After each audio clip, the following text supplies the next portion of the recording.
Teletalk আমাদের phone. টেলিটকের যাত্রা শুরু হয় 2004 সালের ডিসেম্বরে। তখন এর লক্ষ্য ছিল দেশব্যাপী নেটওয়ার্ক সম্প্রসারণের মাধ্যমে ক্রমবর্ধমান মোবাইল টেলিযোগাযোগ খাতের আধিপত্য বিস্তার করা। টেলিটক আমাদের ফোন স্লোগানে রাষ্ট্র পরিচালিত অপারেটরটির সেই যাত্রা বেশ ধুমধামের সঙ্গেই শুরু হয়েছিল। শুধু তাই নয়, শুরুর দিকে সাশ্রয়ী প্যাকেজ দিয়ে গ্রাহকদের মাঝে ব্যাপক আগ্রহ তৈরি করতে পেরেছিল টেলিটক। ওই সময়ে বাজারের শীর্ষে থাকা গ্রামীণ ফোন ভয়েস কলের জন্য প্রতি মিনিটে 6 টাকা নিত, টেলিটক তা কমিয়ে 4 টাকা করেছিল, যার ফলেই গ্রাহকদের আগ্রহের কেন্দ্রবিন্দুতে ছিল এই প্রতিষ্ঠানটি। এরপরে 2016 সালের মার্চে নতুন লোগো ও স্লোগান নিয়ে নতুনভাবে যাত্রা শুরু করেছে রাষ্ট্রায়ত্ত প্রতিষ্ঠান টেলিটক বাংলাদেশ লিমিটেড। স্বপ্ন হাসিমুখের এই স্লোগান নিয়ে রিব্র্যান্ডিং কার্যক্রমের উদ্বোধন করেন সেই সময়কার ডাক ও টেলিযোগাযোগ প্রতিমন্ত্রী তারানা হালিম। সবকিছু নতুনভাবে শুরু করলেও সেবার মানে কোনো উন্নতি করতে পারেনি টেলিটক। দেশের অন্য মোবাইল অপারেটর কোম্পানিগুলোর বিজনেস পলিসির কাছে বারবার মার খেয়েছে টেলিটক।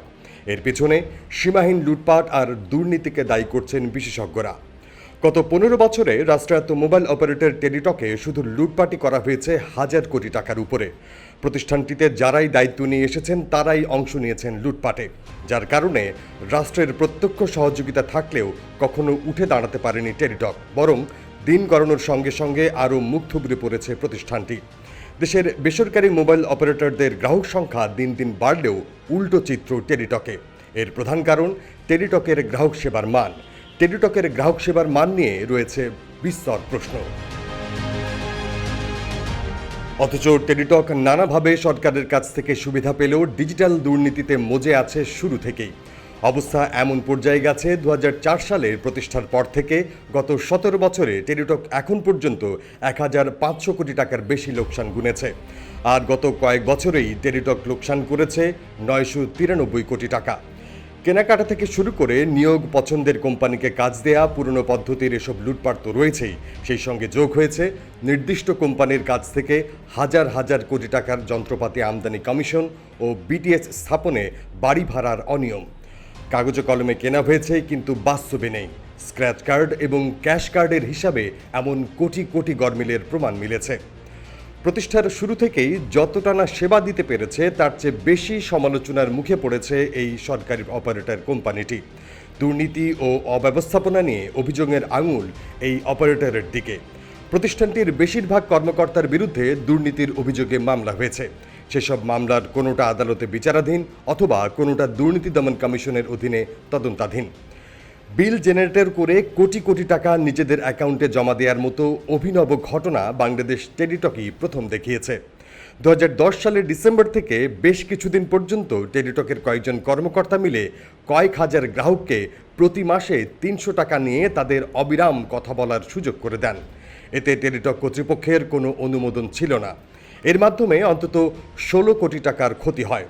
এই সম্পর্কিত অডিট প্রতিবেদন থেকে জানা যায়, কাগজপত্রে থাকলেও বাস্তবে টেলিটকের ভান্ডারে কোটি কোটি টাকার সিম কার্ড এবং স্ক্র্যাচ কার্ডের হদিস নেই।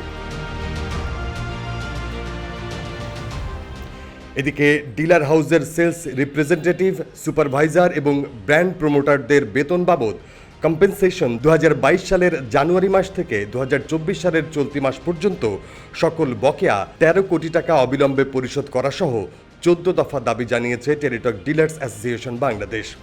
গত 15 সেপ্টেম্বর ঢাকা রিপোর্টার্স ইউনিটির সাগররুনি মিলনায়তনে আয়োজিত সংবাদ সম্মেলনে এসব দাবি জানান অ্যাসোসিয়েশনের সমন্বয়ক মোহাম্মদ রেজাউল করিম জাহাঙ্গীর।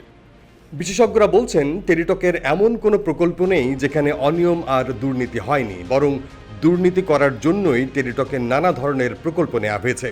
গত কয়েক বছরে এই অপারেটরে 1000 কোটি টাকার বেশি লুটপাট হয়েছে, কিন্তু এসব নিয়ে অনেক কর্মকর্তার বিরুদ্ধে মামলা হলেও তা নিষ্পত্তি হয়নি। কয়েকদিন দুদক নড়েচড়ে বসে, ঢাকঢোল পিটিয়ে থেমে যায়। এসব কারণে যারা টেলিটকে দায়িত্ব নিয়ে আসেন তারা দুর্নীতি করতে সাহস পান। গত 15 সেপ্টেম্বর ঢাকা রিপোর্টার্স ইউনিটির সাগররুনি মিলনায়তনে আয়োজিত সংবাদ সম্মেলনে এসব দাবি জানান অ্যাসোসিয়েশনের সমন্বয়ক মোহাম্মদ রেজাউল করিম জাহাঙ্গীর।